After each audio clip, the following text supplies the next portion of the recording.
আজকে আমরা first time try করতে চলেছি কাপ পেস্ট্রি কেক। আর সেটা খেতে কেমন, ভালো নাকি খারাপ, চলো তোমাদের সাথে আমাদের অনেস্ট রিভিউটা শেয়ার করি। তো হ্যালো এভরিওয়ান, আমি মন and welcome back to my YouTube channel Mandira's Dreamland. তো সেদিন ছিল আমাদের নতুনহাটের টিউশন, কিন্তু আমাদের সেদিন বাস আসতে এতটাই লেট করে যে আমাদের অলমোস্ট টিউশন শেষ হয়ে গেছে। তখন আমরা এসে পৌঁছাই নতুনহাটে।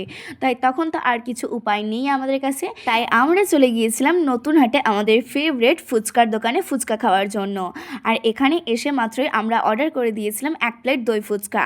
আর আমার বান্ধবীর মুডটা অফ ছিল, তার একটাই কারণ, আমার বান্ধবী সেদিন ভীষণ ভালোভাবে পড়াটা মুখস্থ করে এসেছিল, কিন্তু সেদিন আমাদের দুর্ভাগ্যবশত টিউশনটা যাওয়াই হয়নি। তো সেই জন্যই ওর মুডটা একটুখানি খারাপ হয়ে গিয়েছিল।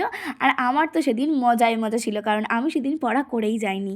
তো যাই হোক, সেই কারণেই কিন্তু আমরা চলে গেছিলাম ফুচকা খেতে। আর তারপরে ভেবেছিলাম যে বাড়ি চলে আসবো। আর বাড়ি ফেরার পথে কিন্তু আমার চোখ যায় একটা কেকের দোকানে, আর সেখানে দেখি এরকম সুন্দর সুন্দর কাপ পেস্ট্রি কেক বিক্রি করছে। তাই আমি তো আর না কিনে থাকতেই পারলাম না।